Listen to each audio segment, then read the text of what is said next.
Hydrogen oxygen fuel cell, hydrogen oxygen fuel cell. এখানে এই ফুয়েলটার যে ফুয়েল এনার্জি বা যে কেমিক্যাল এনার্জিটা is directly converted into electrical energy, not passing through heat energy. তার জন্য এর এফিসিয়েন্সিটা খুব হাই। ওকে, তো কি হয়, এটা খুব কমন, এরকম একটা কম্পার্টমেন্ট করতে হবে। তো এই এই এখানে একটা আউটলেট থাকবে, মানে অ্যাকচুয়ালি ইনলেট, এই এখানে একটুখানি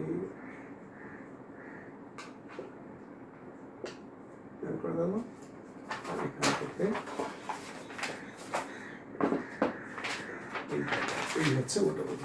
এটাকে আমরা এখানে পাঠাবো হাইড্রোজেন হেডিং করতে হয়, এখানে অক্সিজেন পাঠাতে হবে। আচ্ছা, এগুলো হচ্ছে porous carbon, catalysed porous carbon container. এটা হচ্ছে ক্যাটালাইজড পোরাস কার্বন কন্টেনার। এটা হচ্ছে অ্যানোড, এই পার্টটা, এই কম্পার্টমেন্টটা হচ্ছে অ্যানোড। অ্যানোডটা আমরা শিখিয়ে গেছি ইলেকট্রোকেমিক্যাল সেলে অ্যানোডে কি সাইন হয়, নেগেটিভ সাইন। এটা হচ্ছে ক্যাথোড। তাহলে কন্টিনিউয়াসলি এখানে হাইড্রোজেন হেডিং করা হয়, হাইড্রোজেন এখানে দেওয়া লাগে, আর এখানে অক্সিজেন আমরা ইনলেট করি, তাই তো। হাইড্রোজেন অক্সিজেন, এটা হচ্ছে পোরাস কার্বনের পট, যেখানে ক্যাটালিস্ট দেওয়া আছে, আর হাইড্রোজেন এখানে কম্পার্টমেন্টে আসবে, অক্সিজেন এই কম্পার্টমেন্টে আসবে, আর এইখানটাতে কনসেন্ট্রেটেড কেওএইচ আর এনওএইচ সলিউশন। বাই প্রোডাক্ট হিসেবে যেটা তৈরি হবে সেটা হচ্ছে ওয়াটার। এর ওভারঅল ইকুয়েশন হচ্ছে ওয়াটার তৈরি যে ইকুয়েশনটা সেটাই, ঠিক আছে। ওয়াটার তৈরি যে ইকুয়েশনটা সেটাই হচ্ছে আলটিমেট এর ওভারঅল ইকুয়েশন। তাহলে অ্যানোডে হচ্ছে হাইড্রোজেন আর ক্যাথোডে অক্সিজেন। অ্যানোড কম্পার্টমেন্টটা made up of carbon, made up of definitely porous carbon with suitable catalyst. এটাও তাই, পোরাস কার্বন, হ্যাঁ, যেটাও ক্যাটালাইজ, সুটেবল ক্যাটালাইজ। আর এখানে আমরা দিই এই কেমিক্যাল ফুয়েল হিসেবে যেটা দেওয়া হয় সেটা হচ্ছে অক্সিজেন। এটাকে বলা হয় ক্যাথোড, ক্যাথোড হচ্ছে পজিটিভ, এটা হচ্ছে অ্যানোড। এই হচ্ছে। এবার এর এফিসিয়েন্সি খুব হাই, কারণ কি এটাই বললাম, chemical energy directly converted into electrical energy without passing through heat energy. অর্থাৎ এখান থেকে এই সিস্টেমটায় ডিরেক্টলি তার ওই ফুয়েলটার মধ্যে যে কেমিক্যাল এনার্জি আছে সেটা ডিরেক্টলি আমরা ইলেকট্রিক্যাল এনার্জি কনভার্ট করতে পারি। তার জন্য এর এফিসিয়েন্সি খুব হাই, সাধারণত 60 to 70%, পলিউশন ফ্রি, ব্যাস। আর খুবই ইজিলি অ্যাভেলেবেল তোমার কম্পোনেন্টসগুলো রয়েছে। আর 2 নম্বর হচ্ছে এখান থেকে আমরা কন্টিনিউয়াস সাপ্লাই পেতে পারি যদি আমরা কন্টিনিউয়াসলি H2 এবং হাইড্রোজেন সাপ্লাই করতে থাকি। কন্টিনিউয়াস যদি সাপ্লাই করতে থাকি হাইড্রোজেন এবং oxygen respectively into anode compartment and cathode compartment, তাহলে আমরা এখান থেকে continuous supply of electrical energy পাবো। তাহলে continuous supply of electrical energy, high efficiency আর pollution free. This is the 3 point of advantages over other cells. ঠিক আছে, fuel cell খুব ইম্পর্টেন্ট। এটা প্রথম অ্যাপ্লাই করা হয়েছিল অ্যাপোলো মুন সাটলে, ঠিক আছে, এবং সেখানে এই H2টাকে বাই প্রোডাক্ট যেটা পাওয়া যায় সেই H2টাকে কনজিউম করা হতো, ঠিক আছে। তাহলে আমরা এখানে সেলের কাজও করা হলো, অর্থাৎ কন্টিনিউয়াস একটা ইলেকট্রিক সাপ্লাইয়ের একটা সোর্স হলো, আর একটা হচ্ছে এটাকে আমরা ইউজও করতে পারলাম। তো this is the advantage of fuel cell. Fuel cell directly বলছি chemical energy directly converted into electrical energy without passing through heat energy. তো আমরা হাইড্রোজেন অক্সিজেন ছাড়া আর কিছু হতে পারে, আর হতে পারে মিথেন হতে পারে, মিথানল হতে পারে, হ্যাঁ, ঠিক আছে। This is hydrogen oxygen fuel cell. তো এই হচ্ছে সেল। তাহলে সেল ব্যাপারটা কমপ্লিট হয়ে গেল। আর একটা হচ্ছে কোরোশন, অর্থাৎ রাস্ট। রাস্ট বলে একটা ব্যাপার আছে, রাস্ট। রাস্টে কি হয়, আয়রন অক্সিডাইজড হয়। রাস্টের অ্যাকচুয়ালি কেমিক্যাল ফর্মুলাটা কি না, Fe2O3 XH2, অর্থাৎ হাইড্রেটেড ফেরিক অক্সাইড। তো প্রথমেই আমরা ওই ইন প্রেজেন্স অফ ময়েশ্চার Fe-টা প্রথমে কি হবে, প্রথমে দুটো Fe2+, তাহলে 4 ইলেকট্রনস। Fe-টা অক্সিডাইজড হয়, আয়রনটা অক্সিডাইজড হয় কোথায়, ফেরাস ফর্মে, তাই তো, Fe2 Fe2+। আর ওয়াটারটা রিডাকশন, তাহলে অক্সিডেশন হচ্ছে এটা, in presence of moisture iron gets oxidized into Fe2+। আর কি হয়, আর ওয়াটারটার কি হয়, রিডাকশন হয়। তাহলে এখানে আমরা লিখব reduction, O2 plus 4H plus 4 electron equal to H2O। ঠিক আছে, 2O 2,4H প্লাস 4E। তাহলে আলটিমেট যখন রাস্টিং হয় in presence of moist air, এফিটা Fe2 প্লাসে অক্সিডাইজড হচ্ছে, আর এটা হচ্ছে কি অক্সিজেনটা H2 তে রিডিউসড হচ্ছে, H2 তে রিডিউসড হচ্ছে, ঠিক আছে। এরপর কি হবে, এরপর আসবে ওই Fe2 plus water plus oxygen equal to Fe2O3 plus 4H plus, তাই তো, 2 3 3, ঠিক আছে। তাহলে আলটিমেট অক্সিডেশন হচ্ছে কার, আয়রনের, আয়রন বা আয়রন লাইক অ্যাক্টিভ মেটাল। তো অরিজিনালি রাস্টিংটা আয়রনের বলি, হাইড্রেটেড ফেরিক অক্সাইড, Fe2 প্লাসে অক্সিডাইজড হলো, অক্সিজেনের রিডাকশন হয় H2 তে, আর আলটিমেট তাহলে দুটোকে আমাদের কম্বাইন করে দিই, আলটিমেট ওভারঅল রিয়াকশন যেটা হলো, তারপরে হাইড্রেশন রিয়াকশন কী হবে না, এটা হাইড্রেটেড হবে। Further Fe2O3 plus XH2O, it will form hydrated ferric oxide. This is the corrosion or rusting of iron. ঠিক আছে, corrosion or rusting of iron, this is that. আয়রনের অক্সিডেশন আর অক্সিজেনের রিডাকশন ইনটু ওয়াটার, না, ঠিক আছে। দেখো Fe2 plus 2H2 plus H2 equal to Fe2O3 plus 4H plus, আর এটা হচ্ছে হাইড্রেশন হলো আলটিমেট। তাহলে একটা ইকুয়েশন দুটো, এই দুটো সামেশন হচ্ছে এটা, এটাই হচ্ছে এটা, আর ultimate hydration. This is rusting. এই রাস্টিংটাকে আমরা প্রিভেন্ট করবো কি করে, যদি অ্যালকালাইন ফসফেট সলিউশন থাকে, তাদের ডিপ করা থাকে, যদি আয়রনমেট আর্টিকেল, বা যদি আমরা পেইন্ট করি বা গ্যালভানাইজ করি বা টিন প্লেটিং করি। ওই গ্যালভানাইজেশন বা টিন প্লেটিং সম্বন্ধে আমি একটুখানি বলি, যেটাকে ক্যাথোডিক প্রোটেকশন বলা হয়। অর্থাৎ আমরা আগের দিন যে স্ট্যান্ডার্ড রিডাকশন পোটেনশিয়ালগুলো পড়েছিলাম, কি পড়েছিলাম দেখো, আমরা আমরা পড়েছিলাম standard reduction potential of Fe2 plus aqueous থেকে Fe, এটা হচ্ছে standard reduction potential of iron, it was 0.44 volt, ঠিক আছে। আর standard reduction potential of Zn2 plus aqueous Zn solid, it was minus 0.76 volt, আর একটা হচ্ছে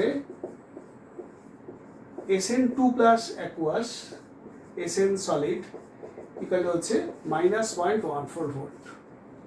তাহলে এইটাকে যদি আয়রন বা আয়রন মেড পার্টিকেলসকে, বা এর উপরেও রয়েছে Mg, রয়েছে জিঙ্ক, Mg, অ্যালুমিনিয়াম, হ্যাঁ, তো জিঙ্কের থেকেও বেশি অ্যাক্টিভ হচ্ছে ম্যাগনেসিয়াম, তারপর অ্যালুমিনিয়াম, এইসবগুলো। তো ওই আয়রন মেড আর্টিকেলকে যদি আমরা মোর অ্যাক্টিভ মিনস হচ্ছে উইথ লেস এসআরপি ভ্যালু, যার এসআরপি যত কম অর্থাৎ নেগেটিভে যত বেশি, সে তত বেশি কি অ্যাক্টিভ মেটাল, সেটা ইউজ হয় অ্যানোড হিসাবে, তাহলে আমি যদি আয়রনের ওপর যদি আয়রন মেড আর্টিকেল বা এটা যদি আয়রন মেড আর্টিকেল হয়, তাহলে এর উপর যদি আমি জিঙ্কের কোটিং দিই, তখন তাকে বলা হয় গ্যালভানাইজেশন। অর্থাৎ আমরা zinc coating over iron made article is known as galvanization. The process by which zinc gets coated over iron and iron made article is known as galvanization. এবার জিঙ্ক আর আয়রন যখন কন্ট্যাক্টে থাকে, এটা হচ্ছে জিঙ্ক, এটা হচ্ছে iron, তাহলে জিঙ্কের যেহেতু SRP of zinc is less than SRP of Fe, তাই তো, এটাও এসআরপি, কেন কি ওর Fe এসআরপি কত ছিল, মাইনাস 0.44, মাইনাসে কম মানে বেশি, তাহলে Fe যেহেতু এসআরপি বেশি আর জিঙ্কের এসআরপি কম, তাহলে কে অক্সিডাইজড হবে, যার এসআরপি কম সে অক্সিডাইজড হয়, তাহলে জিঙ্কটা অক্সিডাইজড হয়ে যাবে Zn2 প্লাসে, তাতে করে Zn2 প্লাসের একটা বা জিঙ্ক অক্সাইডের একটা কোটিং পড়ে যাবে আয়রনের ওপর, তাতে করে আয়রনটার অক্সিডাইজড হবে না। কেন কি যার এসআরপি কম, যে the metal which is more active, okay, the metal which is more active is used as anode, আর লেস অ্যাক্টিভ এলিমেন্টটা হবে ক্যাথোড, তাহলে এটা হবে cathode, it will be cathode. অর্থাৎ যাকে প্রোটেক্ট করতে হবে তাকে আমাকে ইলেকট্রোকেমিক্যাল সেলে ক্যাথোড হিসেবে ট্রিট করতে হবে, আর ওর থেকে বেশি অ্যাক্টিভ মেটালকে অ্যানোড হিসেবে ইউজ করতে লাগবে। সেটা হতে পারে জিঙ্ক, হতে পারে অ্যালুমিনিয়াম, হতে পারে ম্যাগনেসিয়াম, হতে পারে। তাহলে ইট অ্যাক্টস অ্যাজ অ্যানোড, তাহলে অ্যানোডেরই তো অক্সিডেশন হয়, তার জন্য কি আয়রনের, আমি এইমাত্র কি বললাম, রাস্টিং মানে হচ্ছে আয়রনের অক্সিডেশন, তো আয়রনের অক্সিডেশনটাকে আমরা কিভাবে রেজিস্ট করলাম, কীভাবে রেজিস্ট করলাম না, তার সামনে বা তার প্রেজেন্সে একটা মোর অ্যাক্টিভ মেটালকে দিলাম, যাতে করে ময়েশ্চারের প্রেজেন্সে এর যেন অক্সিডেশন হয়, এর যেন অক্সিডেশন হয় না। তার মানে আলটিমেট এফিটা বেঁচে গেল। তাহলে এফি রাস্টিং হলো না, এফির অক্সিডেশন হলো না মনেই এফির রাস্টিং হলো না। তাহলে জিঙ্কের অক্সাইড হবে, জিঙ্কের অক্সাইডে একটা কোটিং পড়ে যাবে, তাতে এটা অ্যান্টি রাস্ট হিসাবে ইউজড হবে। তো এটা হচ্ছে স্যাক্রিফিশিয়াল অ্যানোডিক রিয়াকশন। ঠিক আছে। ক্যাথোড প্রোটেকশন মানে ক্যাথোডিক প্রোটেকশন মানে কি, এটাকে যেখানে যেভাবে যদি কোনো মেটালকে প্রোটেক্ট করতে হয় ফ্রম রাস্টিং, তাহলে it should be use a cathode. তো এটাকে বলে ক্যাথোডিক প্রোটেকশন। তখন কি করতে হবে না, তাকে তার থেকে বেশি অ্যাক্টিভ মেটাল বুঝবো কি করে, যার এসআরপি কম, মানে যার এসআরপি নেগেটিভে বেশি, তাকে ওর সাথে ক্যানোড হিসাবে কানেক্ট করে দিতে হবে বা কোটিং করতে হবে, তাতে করে তাহলে অ্যান্টি রাস্টিং কোটিং হয়ে যায়। ঠিক আছে, ব্যাস, দিস ইজ অল। এবার আমরা একটুখানি নিউমেরিক্যালস করবো।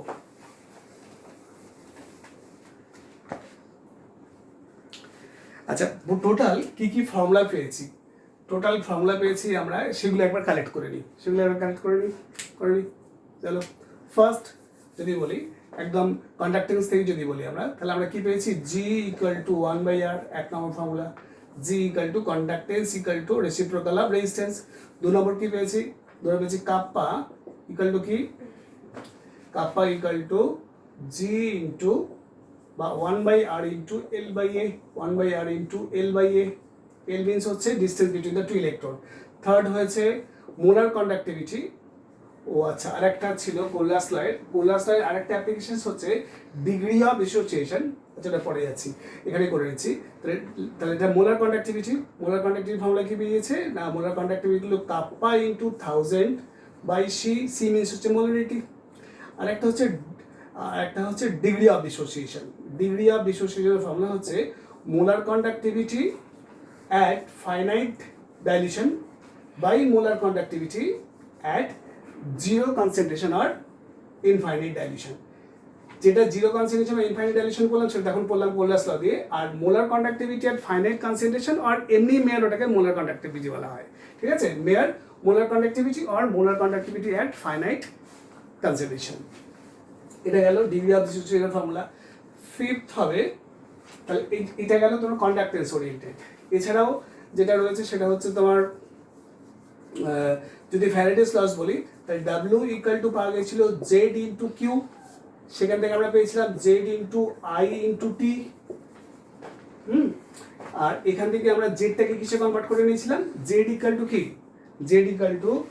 জেড হচ্ছে আমরা আগে দিয়ে পড়েছিলাম Z equal to E by 96,500। হ্যাঁ, 96,500 times of electrochemical equivalent equal to chemical equivalent. তো জেনে আমরা কি বসাবো, E by 96,500 into I into T, এটা।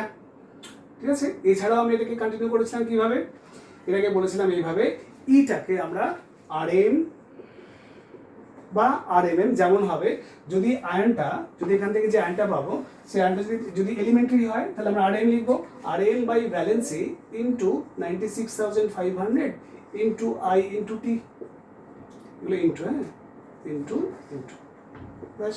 এখান থেকে আমরা যে কোনো সাম করে নিতে পারবো। আর একটা ছিল second law, W A by W B, weight of A by weight of B equal to equivalent weight of A by equivalent weight of B, এটা একটা ফর্মুলা। আর আরেকটা সিগনেচার লাইন বলেছিলাম, 1 Faraday of electricity liberates 1 gram equivalent of any substance. 1 gram equivalent of any substance is liberated by 96,500 coulomb of electricity or 1 Faraday of electricity. সে যে কোনো equation involve করি না কারণ আমরা যেখান থেকেই পাই না কারণ ওই সাবস্টেন্সটাকে আমরা লিবারেট করতে গেলে কোনো ইলেকট্রোডে আমাকে 1 Faraday of electricity পাস করতে লাগবে, কার না থ্রু ইটস ইলেকট্রোলাইটিক সলিউশন। তো এই ছিল, এটা একটা ফর্মুলার ব্যাপার হলো। আর একটা ছিল নার্স্ট ইকুয়েশন যেটা ছিল, সেখানে আমরা কি পেয়েছিলাম, যদি কোনো ইলেকট্রোড পোটেনশিয়াল বার করতে হতো, মনে করে এরকম ছিল Cu2 plus 2 electron equal to, মনে করে এখানে অ্যাকোয়াস লিখে দেয়, aqueous plus 2 electron equal to আমরা কি পাবো, সিউ সলিড। এটার যদি আমরা ইলেকট্রো পোটেনশিয়াল বার করি, এখন নার্স্ট ইকুয়েশন, তাহলে আমরা কি পাবো, ই of Cu2 plus aqueous 2 Cu solid equal to E naught of same Cu2 plus aqueous to solid Cu minus 0.059 by এখানে কি আসবে দুটো ইলেকট্রন, তাহলে 2 log তোমার প্রোডাক্ট বাই রিঅ্যাক্ট্যান্ট, তাহলে Cu উপরে আসবে কনসেন্ট্রেশন Cu, নিচে আসবে Cu2 প্লাস কনসেন্ট্রেশন। এই Cu2 প্লাসের কনসেন্ট্রেশন এখানে দেয়া থাকবে। তাহলে এখান থেকে আমরা কি পেতে পারি না, তাহলে এটা কি পেলাম না, এটা লিখছি না আমরা, এটা ইকুয়াল টু ই নট এর ভ্যালু কত Cu2 প্লাস Cu আমরা আগের দিন পেয়েছি কত স্ট্যান্ডার্ড এসআরপি কত equal to E naught equal to কত 0.34 volt minus 0.059 by 2 log of, আমরা কি বলেছিলাম সলিড, পিওর সলিড আর পিওর লিকুইডের ক্ষেত্রে অ্যাক্টিভিটি বা কনসেন্ট্রেশনের মোলার কনসেন্ট্রেশনে আমরা কি ধরি ইউনিট, তাহলে এটা 1 আসবে আর এটা Cu2 প্লাস আসবে, এর কনসেন্ট্রেশনের ভ্যালুটা দেওয়া থাকবে। এরপর এটাকে আমরা এরকম করে দিতে পারি 0.34, এটাকে উপরে তুলে নিলাম, এটাকে প্লাস করে নিলাম 0.059 বাই 2 উপরে Cu2 প্লাসটাকে তুলে নিলাম। এবার এখান থেকে প্রশ্ন আসবে যে এই হাফ সেলের electrode potential how does depend on the concentration of solution. Concentration of solution এর উপর এই ইলেকট্রোডটার ইলেকট্রোড পোটেনশিয়াল কিভাবে ডিপেন্ড করবে, অর্থাৎ এর কনসেন্ট্রেশন বাড়ালে কিটা বাড়বে, তো আমরা দেখি কি হবে। দেখো আমরা যদি Cu2 প্লাসের কনসেন্ট্রেশন বাড়াই তাহলে এই ভ্যালুটা বাড়বে, দ্যাট মিনস এটার সাথে মোর ভ্যালু অ্যাডেড হবে, তাহলে মোর ভ্যালু আসবে, তাহলে E is directly proportional to concentration of Cu2 plus. আমি আগের ভিডিওতেই বলেছিলাম যে নালস ইকুয়েশন অ্যাকচুয়ালি কি ডিফাইন করে হাউ মাচ ইলেকট্রোড পোটেনশিয়াল, সেটা হাফ সেল ইলেকট্রোড হোক বা কমপ্লিট সেল পোটেনশিয়াল হোক, how much it depends on the concentration of anode and concentration of cathode. তো এখানে যেহেতু শুধুই আমরা ক্যাথোডিক রিয়াকশন করেছি, এটা স্ট্যান্ডার্ড রিডাকশন করেছি, স্ট্যান্ডার্ড এটাকে আমরা কি করেছি, এটা হচ্ছে রিডাকশন রিয়াকশনস, তাহলে এটা অ্যাকচুয়ালি যেটা বেরিয়েছে সেটা কি রিডাকশন পোটেনশিয়াল, এটা হচ্ছে reduction potential of this electrode equal to reduction potential at standard state minus evaporator. তাহলে বোঝা গেছে যে এটাকে আমি পুরো তুলে দিয়ে এটা মাইনাস হতো, সেই মাইনাস সেখানে প্লাস হলো, তাহলে আলটিমেট Cu2 প্লাসের কনসেন্ট্রেশন ইনক্রিজ করলে ডেফিনেটলি আমার ই ভ্যালুটা বাড়বে। তাহলে আলটিমেট আমরা কি লিখতে পারি, yes electrode potential will increase on increasing the concentration of Cu2 plus aqueous solution. Okay, ঠিক আছে, তাহলে একটা নিউমেরিক্যালও করা হয়ে গেল এই ফর্মুলাটার মাধ্যমে, ঠিক আছে। তাহলে এইটা থাক, আর এরপরও আরও দুটো ফর্মুলা ছিল এই, তাহলে একভাবে এই ফর্মুলাটা লিখে নিলে পরে তো অঙ্ক করতে সুবিধাই হবে নিউমেরিক্যাল যখন করবি, Z into I into T. ওটা এইটা হচ্ছে del G naught equal to minus NF E naught of cell, NF E naught of cell minus del G naught অর্থাৎ চেঞ্জ ইন গিভস free energy equal to minus NF E naught of cell. N হচ্ছে আমরা বলেছিলাম number of moles of electron transited any half রিঅ্যাকশনে যতগুলো electron involve হয় সেটা, F হচ্ছে 1 ফ্যারাডে মানে 96,500 coulomb, E naught of cell means হচ্ছে স্ট্যান্ডার্ড সেটে তোমার EMF of the cell plus এটা, আর 9 del G naught equal to কত আসবে মাইনাস 2.303 RT লগ কেসি অর্থাৎ ইকুইলিব্রিয়াম কনস্ট্যান্ট।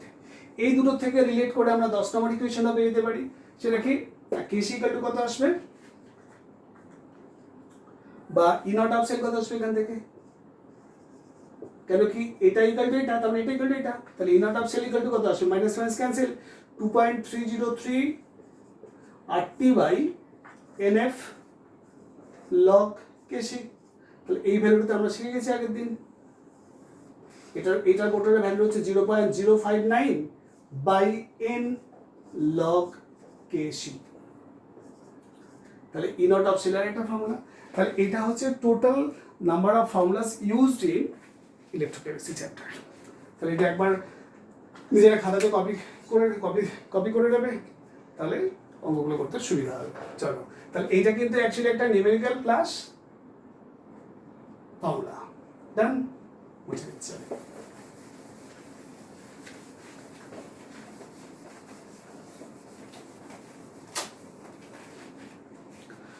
আমরা কিছু সামস করি।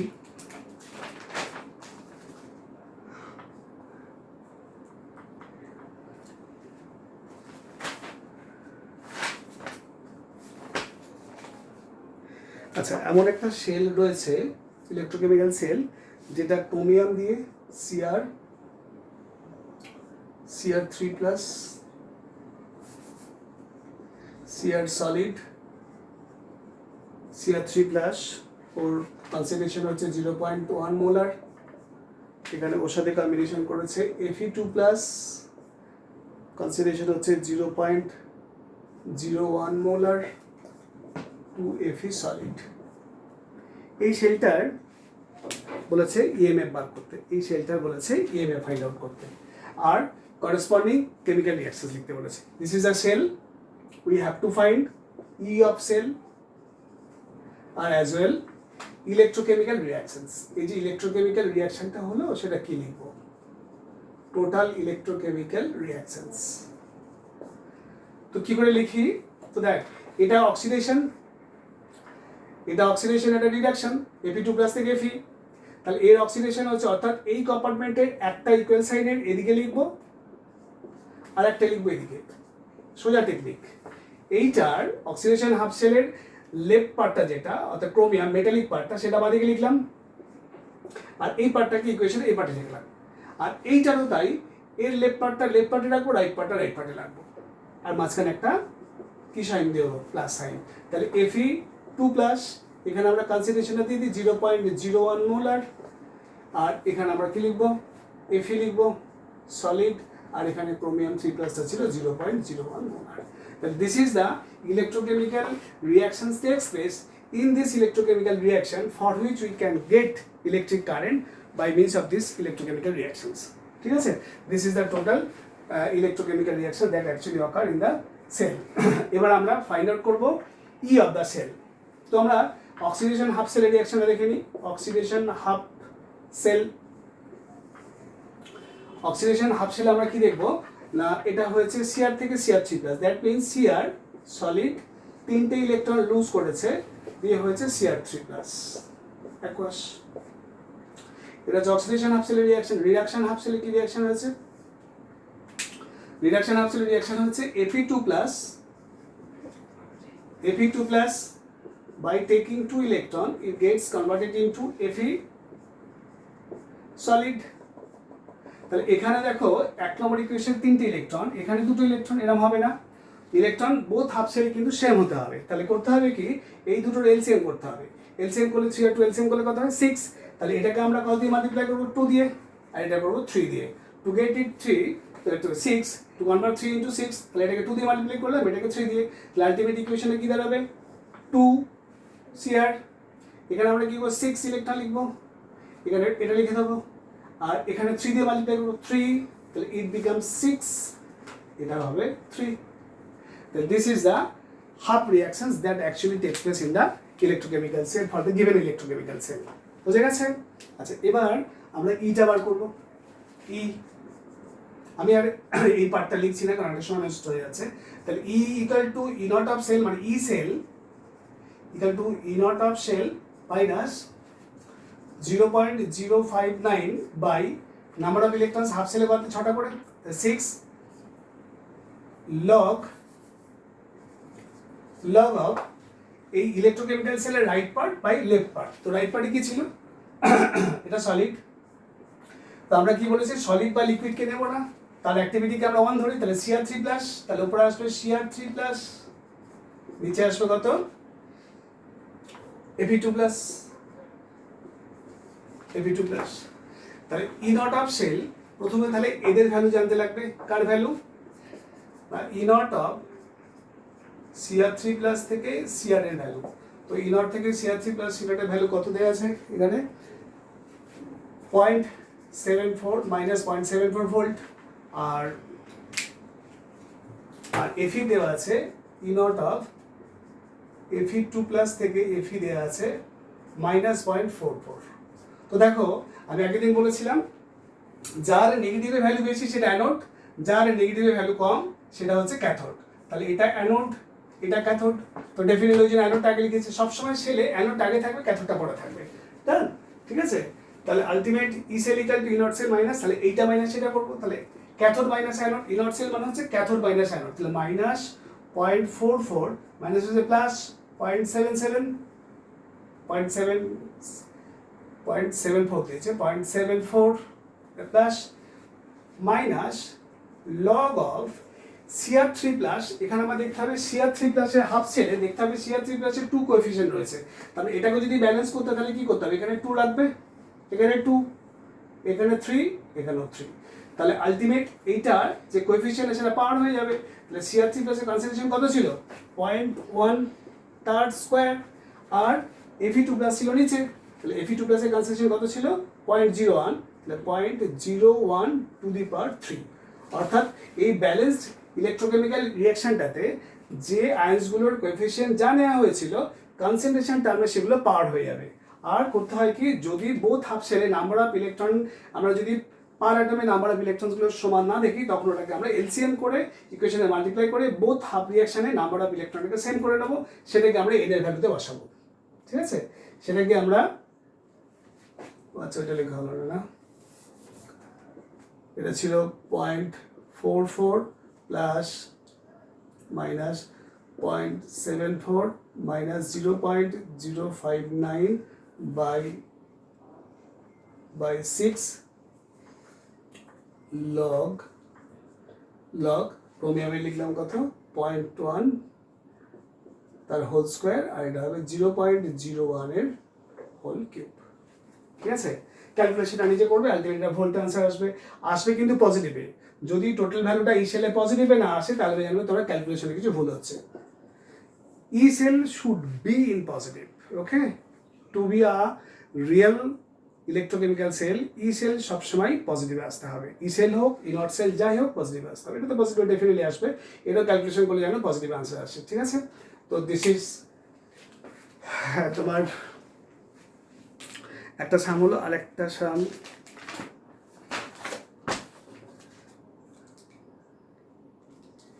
তাড়াতাড়ি বোঝা গেছে তো। তো আমরা অক্সিডেশনটাকে অক্সিডেশন হাফসেল, রিডাকশন হাফসেল, অক্সিডেন্টটা আগে লেখা থাকে, রিডাকশনের পরে লেখা থাকে। এছাড়াও এই ভ্যালুগুলো দেওয়া থাকলে আমরা বুঝতে পারবো কে অ্যানোড কে ক্যাথোড, যার নেগেটিভ ভ্যালু বেশি সে অ্যানোড, যার নেগেটিভ ভ্যালু কম সে ক্যাথোড। ঠিক আছে, আর যদি একটা নেগেটিভ একটা পজিটিভ থাকে ডেফিনেটলি যার নেগেটিভ এসআরপি সে হচ্ছে অ্যানোড, পজিটিভটা হচ্ছে ক্যাথোড, আর দুটোই পজিটিভ তাহলে যার পজিটিভে কম ভ্যালু সে হচ্ছে অ্যানোড, যার পজিটিভে বেশি ভ্যালু এসআরপি সেটা হচ্ছে ক্যাথোড। তাহলে যখন আমরা ইনট অফ সেল বার করবো তখন ইনট of cathode minus ইনট of anode করবো। হ্যাঁ, এটা মাইনাস ছিল, মাইনাস যে প্লাস হয়ে গেছে, এটা মাইনাস 0.8 জাস্ট। এবার আসবে আরেকটা সান করবো, আরেকটা সান করে পরে যদি কিছু আটকে থাকে তখন আমরা বলে দেবো।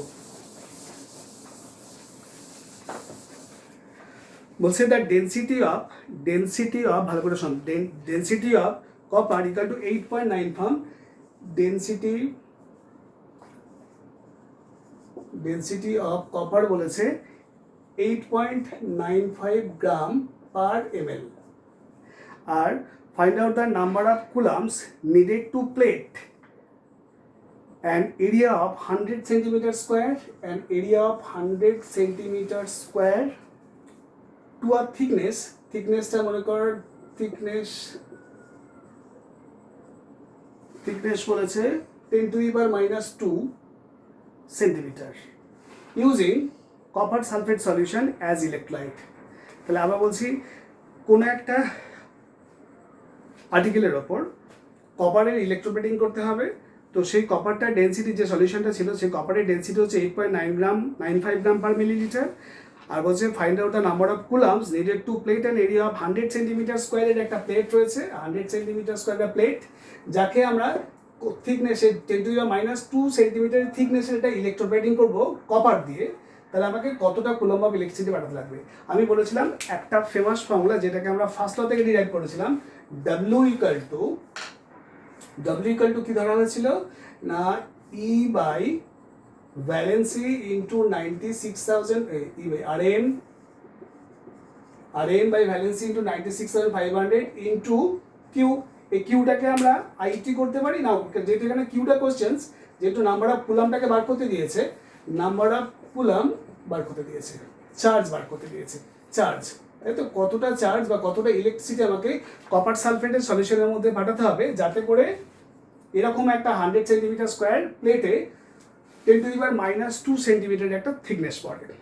W equal to RM into Q by V into 96,500। তো ইলেকট্রোলাইটটা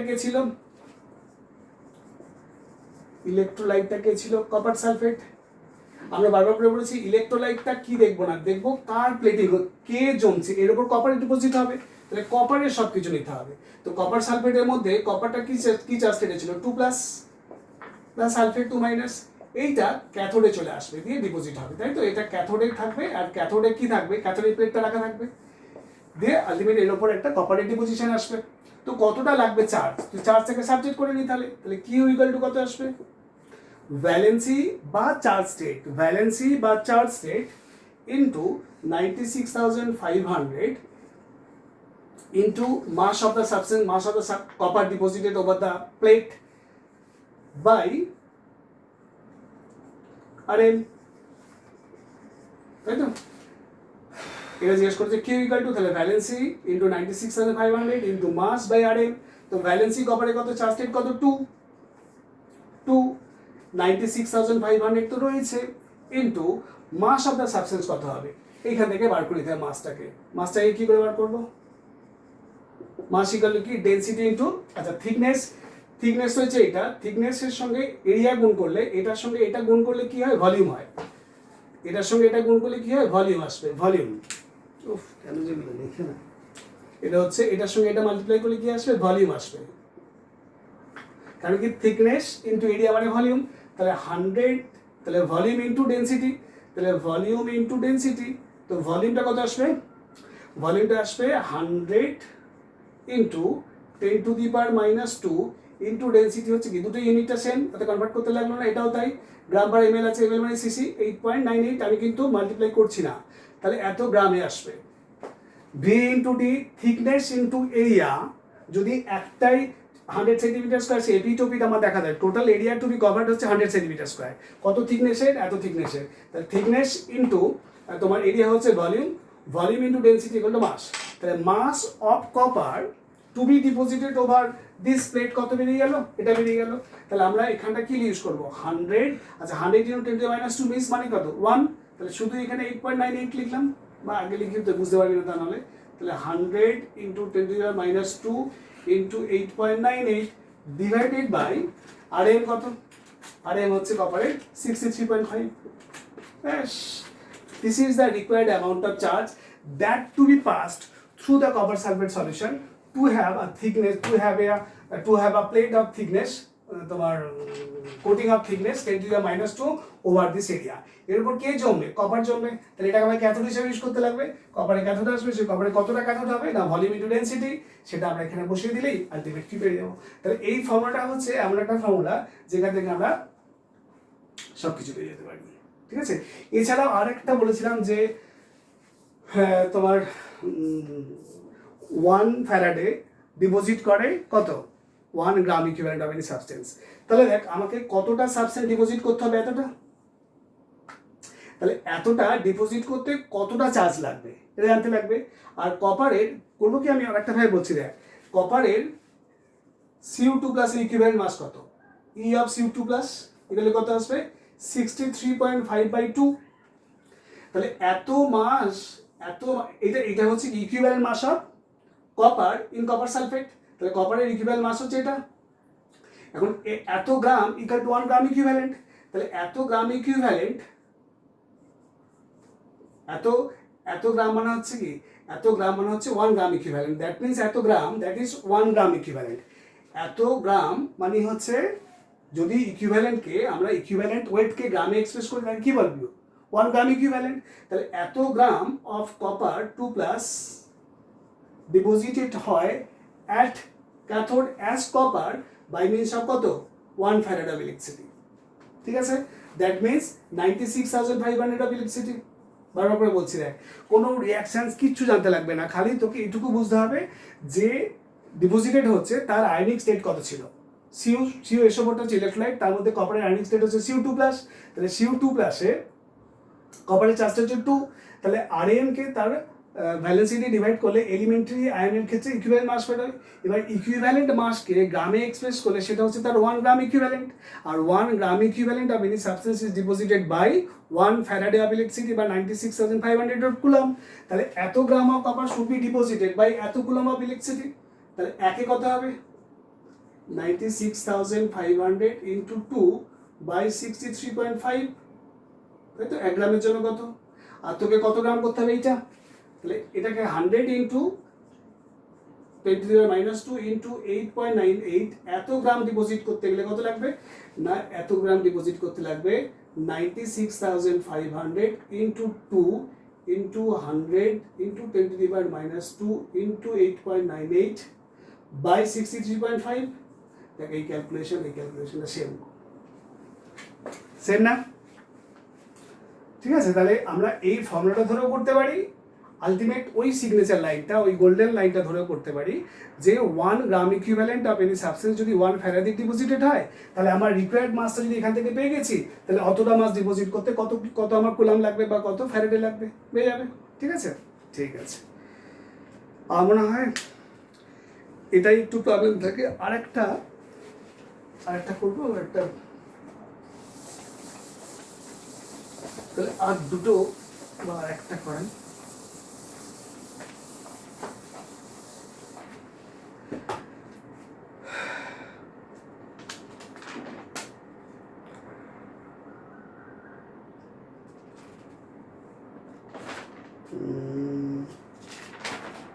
আচ্ছা, resistance and conductivity of 0.02 molar KCl solution. Resistance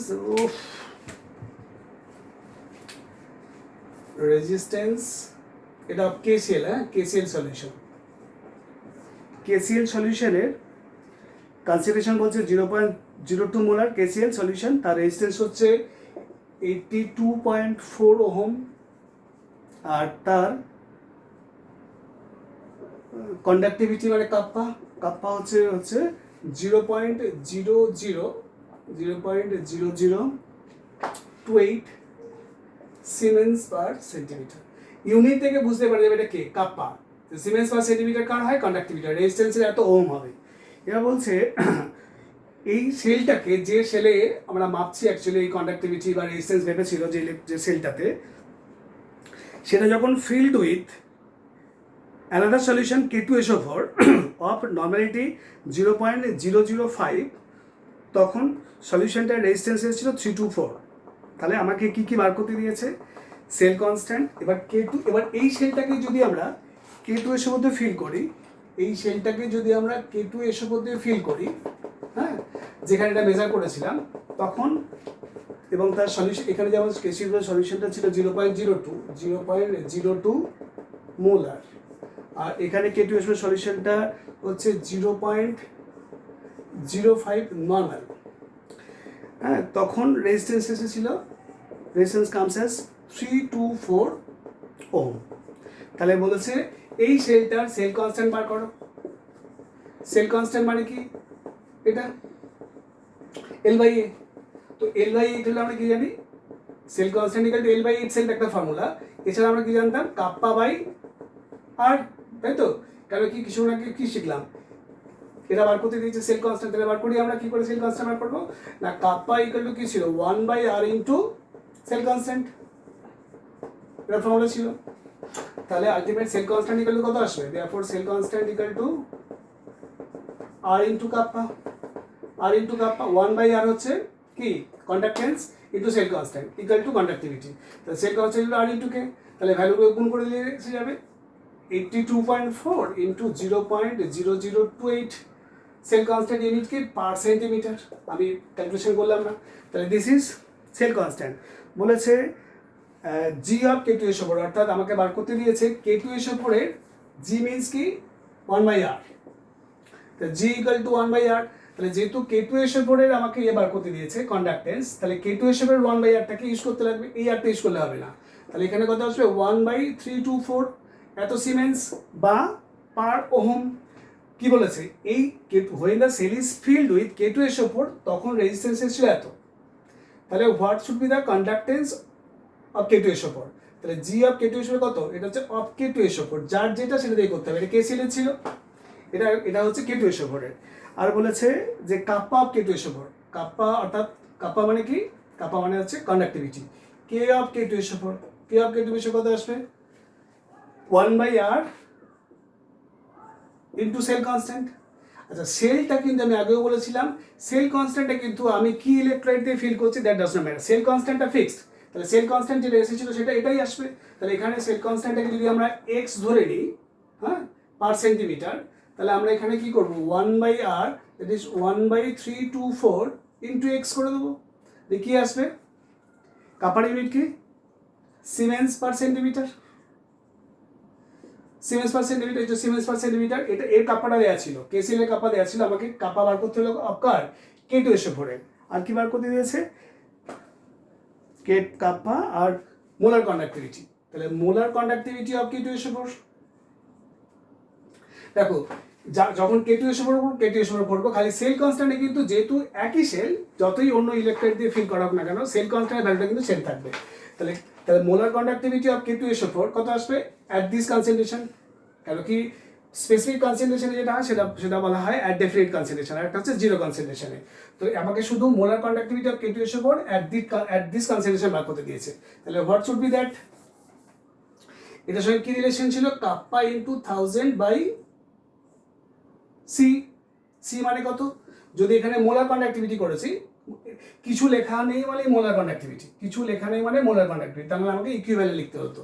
তাহলে মোলার কন্ডাক্টিভিটি যদি বলতে তাহলে মোলারিটিতে আসবে, তাহলে কাপ্পা তো এখানে রয়েছে, এটাকে আমি তো ওয়াই বলি, this is Y into 1000, Y by 1000, molarity কত, নর্মালিটি যদি এত হয় আমরা কি শিখেছি, normality equal to molarity into, যদি সল্ট হয় এই সল্টটার ইকুইভ্যালেন্ট রেট কত, টোটাল পজিটিভ ব্যান্ড বা টোটাল নেগেটিভ ব্যান্ড। তো কে টু এসে পরে কি হবে, কে টু এসে পর করতে গেলে 2k plus plus sulphate 2 minus, sulphate 2 minus, তাহলে আমরা কি এন ফ্যাক্টরটা কত 2, তাহলে আইদার টোটাল পজিটিভ চার্জ নেব কিংবা নেগেটিভ চার্জ নেব, সেটাই 2 দিয়ে আসছে। তাহলে এখানে ultimate normality equal to molarity into 2, তাহলে এন ফ্যাক্টরটা 2 থেকে এন কত আসবে, M equal to N by 2, M equal to N by 2, তাহলে এটা আসবে 0.05/2 মোলারিটি। এটা কিন্তু খেয়াল করতে হবে, ইচ্ছা করে ওরা নর্মালিটি দিয়ে দিয়েছে, আমাকে যখন মোলার কন্ডাক্টিভিটি বার করতে দিয়েছে তখন এখানে মোলারিটি ইউজ করতে লাগবে, তাহলে ওখানে ভ্যালুটা কত ইউজ করবো 0.05/2, তাহলে এখানে আমার মোলার কন্ডাক্টিভিটি আসবে, তাহলে এটা আসবে সিমেন্স সেন্টিমিটার স্কোয়ার পার মোল, ইউনিটটা লিখতে হবে নাহলে নাম্বার দেবে না। আর এটাই যদি ইকুইভ্যালেন্ট বার করতে বলে অফ সেম সাবস্টেন্স, তখন আমরা কি লিখবো, ওই একই ওয়াই অর্থাৎ কাপ্পা ইন্টু 1000 বাই এই নর্মালিটি লিখে দেবো, তাহলে তখন আমরা নর্মালিটি ইউজ করি, তাহলে সেটা কত করবো 0.05, ব্যাস। এটা আসবে কি, এটা সিমেন্স সেন্টিমিটার স্কোয়ার পার ইকুইভ্যালেন্ট, সিমেন্স সেন্টিমিটার স্কোয়ার পার ইকুইভ্যালেন্ট। তাহলে ইউনিটগুলো ঠিকঠাক করতে লাগবে আর ফর্মুলা ঠিক করতে লাগবে, ডেটাও ঠিকঠাক বসাতে লাগবে। তাহলে এই হলো এই সামটা। আর যদি কোনো সাম থাকে আমি পার্সোনালি কিছু করবো, যখন টেস্ট নেবো তখন করিয়ে দেবো। আজকে আপাতত এখানে ক্লাসটা শেষ হলো, বারবার করে রিভিউ করবি আর কমেন্ট কর, বারবার করে রিভিউ, বারবার করে দেখ, খাতা দিয়ে বস, ফর্মুলাগুলোকে জট ডাউন করে যদি কোনো প্রবলেম যদি থাকে, কোনো এক্সারসাইজ যদি থাকে সেখান থেকে অঙ্কগুলো করবি, আমি কিছু অঙ্ক পাঠাবো, ঠিক আছে, কিছু নিউমেরিক্যাল প্রবলেম পাঠাবো, সেগুলো সলভ করে পাঠিয়ে দিবি। Tata for today, okay.